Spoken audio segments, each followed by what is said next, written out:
नमस्कार। दोपहर समाचार में आपका स्वागत है।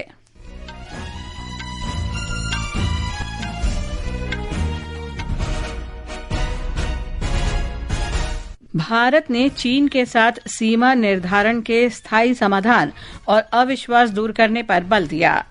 भारत ने रूस के साथ S-400 प्रणालियों, Su-30 MKI अपग्रेड और महत्वपूर्ण सैन्य सामान की खरीद के बारे में चर्चा की। ओडिशा के पुरी में भगवान जगन्नाथ, बलभद्र और देवी सुभद्रा की विश्व प्रसिद्ध वार्षिक रथ यात्रा शुरू। अमेरिका के राष्ट्रपति डोनाल्ड ट्रंप ने भारत के साथ बड़े व्यापार समझौते का संकेत दिया और मानसून के अगले 3-4 दिन में देश के सभी हिस्सों में पहुंचने का अनुमान। मौसम विभाग ने आज पश्चिमी हिस्सों में मूसलाधार बारिश की संभावना व्यक्त की।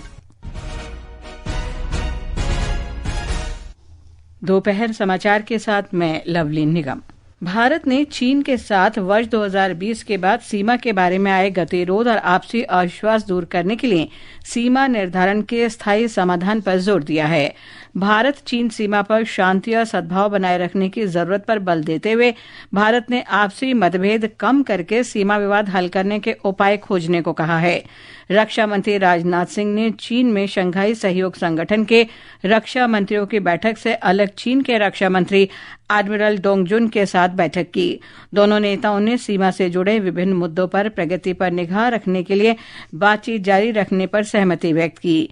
श्री सिंह ने बैठक में श्री जुन को हाल के पहलगाम आतंकी हमले और पाकिस्तान के आतंकी नेटवर्क को समाप्त करने के लिए चलाए गए भारत के ऑपरेशन सिंदूर की भी जानकारी दी।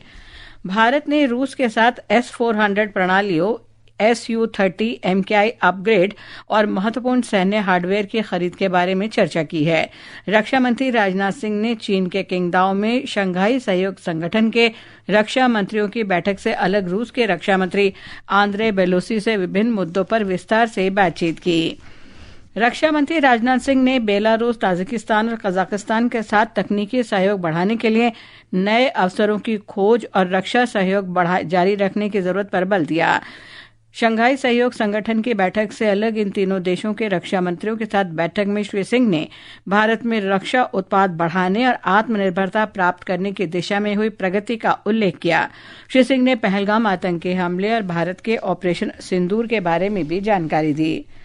विदेश मंत्री डॉक्टर एस जयशंकर ने कहा है कि चीन में शंघाई सहयोग संगठन के रक्षा मंत्रियों की बैठक के संयुक्त दस्तावेज पर भारत ने हस्ताक्षर नहीं किए हैं क्योंकि इसमें आतंकवाद का संदर्भ शामिल नहीं था।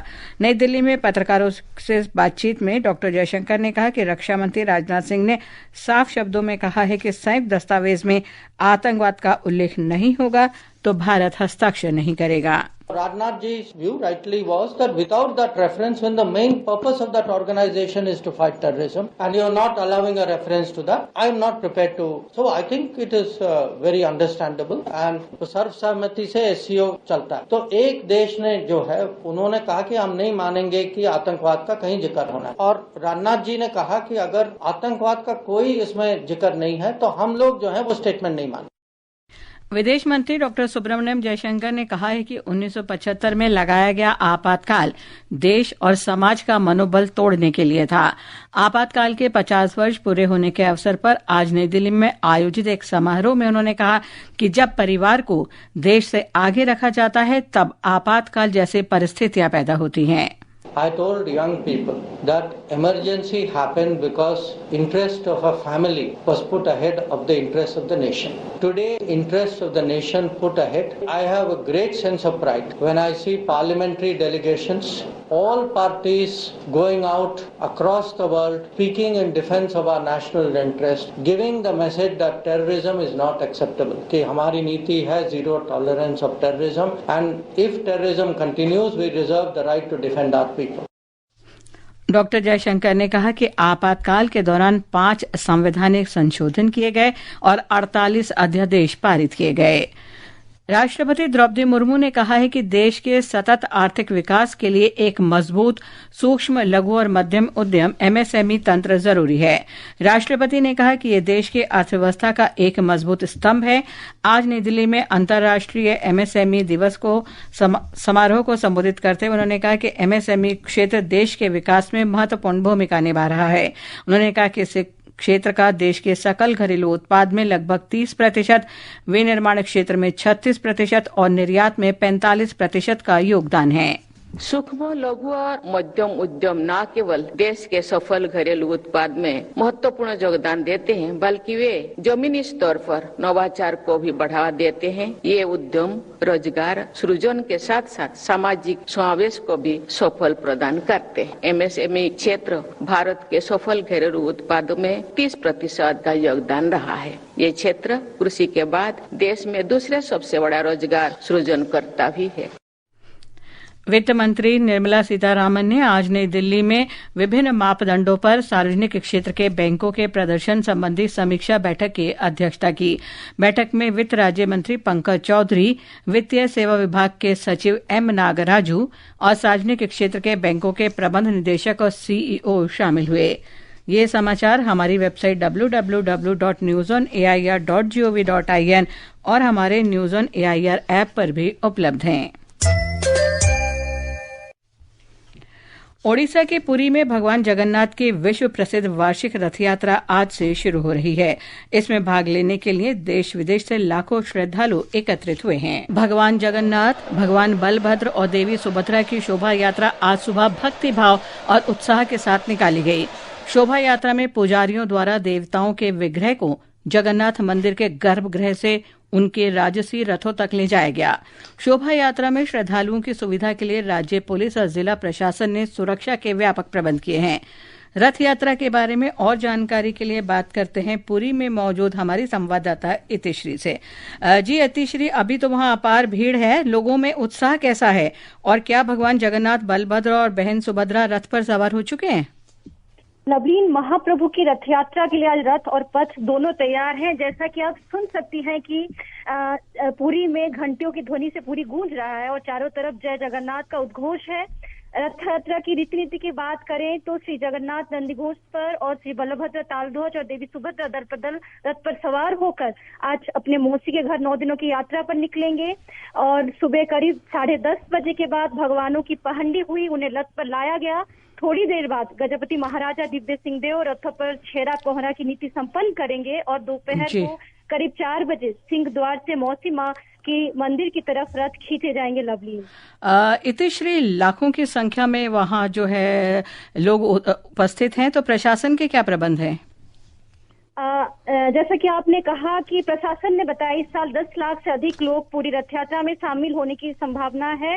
इस दौरान भीड़ प्रबंधन और सुरक्षा व्यवस्था को लेकर प्रशासन ने कड़े कदम उठाए हैं।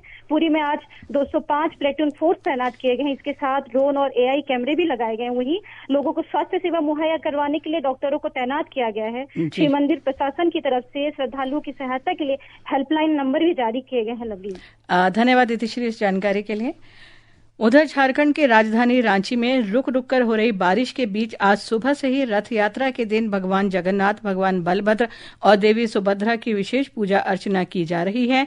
ब्यौरा हमारे संवाददाता से। भगवान के सभी विग्रहों के श्रृंगार पूजन के बाद दोपहर 2 बजे भगवान जगन्नाथ के साथ देवी सुभद्रा और भगवान बलभद्र को रथ पर विराजमान किया जाएगा। रथ पूजन के साथ ही शाम 5 बजे प्रभु जगन्नाथ, भगवान बलभद्र और देवी सुभद्रा की रथ यात्रा निकाली जाएगी। बड़ी संख्या में श्रद्धालु इस ऐतिहासिक और आध्यात्मिक पर्व के साक्षी बनने जगन्नाथपुर पहुँचे हैं। रथ यात्रा के दौरान भीड़ प्रबंधन और सुरक्षा व्यवस्था को लेकर प्रशासन ने कड़े कदम उठाए हैं। शिल्पी, आकाशवाणी समाचार, रांची। गुजरात में रथ यात्रा अहमदाबाद में निकल रही है। राष्ट्रपति द्रौपदी मुर्मू ने रथ यात्रा के अवसर पर लोगों को शुभकामनाएं दी हैं। जगत की नाथ जगन्नाथ का रथ यात्रा है। जगन्नाथ हम सबको सुख शांति दे, इसीलिए आप सबको बहुत बहुत शुभकामनाएं देती हूँ। प्रधानमंत्री नरेंद्र मोदी ने भी रथ यात्रा की शुभकामनाएं दी हैं। प्रधानमंत्री नरेंद्र मोदी ने कच्छ समुदाय के नववर्ष आषाढ़ी बीज के अवसर पर दुनिया भर में कच्छ समुदाय के लोगों को भी शुभकामनाएं दी हैं। अमेरिका के राष्ट्रपति डोनाल्ड ट्रंप ने कहा है कि भारत के साथ शीघ्र ही एक बड़े व्यापार समझौते पर हस्ताक्षर होंगे। उन्होंने कल कहा कि चीन के साथ समझौते पर हस्ताक्षर हो चुके हैं, अब भारत के साथ एक बड़ा समझौता होगा। श्री ट्रंप ने स्पष्ट किया कि प्रत्येक देश के साथ व्यापार समझौता नहीं होगा। अमेरिका 1 जुलाई को वॉशिंगटन में क्वाड विदेश मंत्रियों की बैठक की मेजबानी करेगा। अमेरिका के विदेश विभाग के उप प्रवक्ता टॉमी पेगॉट ने कल ये घोषणा की। क्वाड संगठन ऑस्ट्रेलिया, भारत, जापान और अमेरिका के बीच राजनयिक साझेदारी का साझा मंच है। ये समाचार आकाशवाणी से प्रसारित किए जा रहे हैं। ताज़ा समाचार जानने के लिए आप हमारे social media handle X @AIR News Hindi को फॉलो कर सकते हैं। मौसम विभाग ने अगले 2 से 3 दिन में पूरे देश भर में मानसून पहुंचने की संभावना व्यक्त की है। मौसम विभाग ने आज सौराष्ट्र और कच्छ में मूसलाधार वर्षा का अनुमान व्यक्त किया है। आकाशवाणी समाचार से बात करते हुए मौसम विभाग के वैज्ञानिक नरेश कुमार ने बताया कि आज देश के पश्चिमी हिस्सों में भी तेज बारिश हो सकती है। हिमाचल प्रदेश में हाल ही में हुई भारी मानसूनी बारिश के बाद राजधानी शिमला और राज्य के अधिकांश हिस्सों में आज घने बादल छाए हुए हैं। कुछ स्थानों पर हल्की बारिश की खबरें हैं और ब्यौरा हमारे संवाददाता से।